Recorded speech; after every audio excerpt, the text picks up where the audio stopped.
अस्मद्गुरु समारंभं कृष्ण सांदीप मध्यमं श्री महाविष्णु पर्यंतं वंदे गुरु परंपरा।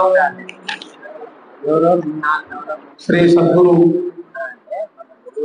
मूर्ति భూమానంద వతినారాయణ స్వామి 79వ వార్షిక ఆరాధన సందర్భంగా ఇక్కడ ఆరాధన కార్యక్రమం వేదికపై ఉన్న అధ్యక్షులకు, ఉపాధ్యక్షులకు, సర్వాధ్యక్షులకు అందరికీ కూడా మా యొక్క ద్వాదశి నమస్కారములు. ఈ కార్యక్రమము ఈ ఆరాధన పూర్వము పొద్దుటూరులో అవుతుండే. అవును. దాని తర్వాత పరమానంద స్వామి ఎక్కడ ఉంటే అక్కడనే సత్తరపల్లిలో అవుతుండే. స్వామి ఎక్కడ చేద్దామంటే అక్కడనే అవుతుండే. కానీ ఇప్పుడేమో ఇక్కడ ఉన్నోళ్ళందరే ఒకతోన కాకుండా ఇక్కడైతే అయిపోయింది. మనకు పెద్దలు ఎట్లా నడిచిండ్రు అట్లా నడిస్తేనే బాగుంటది. పూర్వము మన పెద్దలు, తాతలు, ముత్తాతలు ఎట్లా నడుచుకుంటూ వచ్చిండ్రు, వాళ్ళు కూడా అప్పుడు చేయాలని కూడా చేస్తున్నారు. కానీ ఇప్పుడు అట్లా కాదు. ఎవరు ఇష్టానుసారంగా చేస్తే మంచిగా అనిపిస్తలేదు. ఐకమత్యమే బలం. అంత ఐకమత్యంగా ఉంటేనే మనకు చాలా బాగుంటుంది. మనము గురువు దగ్గర చేరి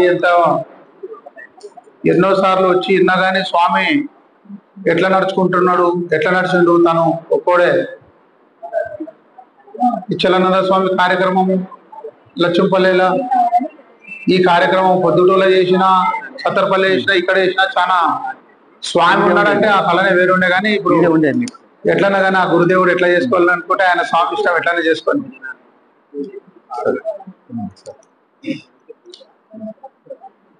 శివరామ దీక్షితుల మార్గము చాలా, ఈ మార్గంలోకి రావడమే కష్టం. ఈ మార్గము ఎందుకంటే ఇది వేరే సిద్ధాంతాలు అయితే దాన్ని అప్పటి పూర్తి డాంబికం చేస్తారు.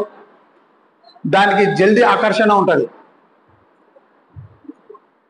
జనాకర్షణ ఎక్కువ ఉంటుంది. ఈ మార్గానికి తొందరగా పిలిస్తే రారు.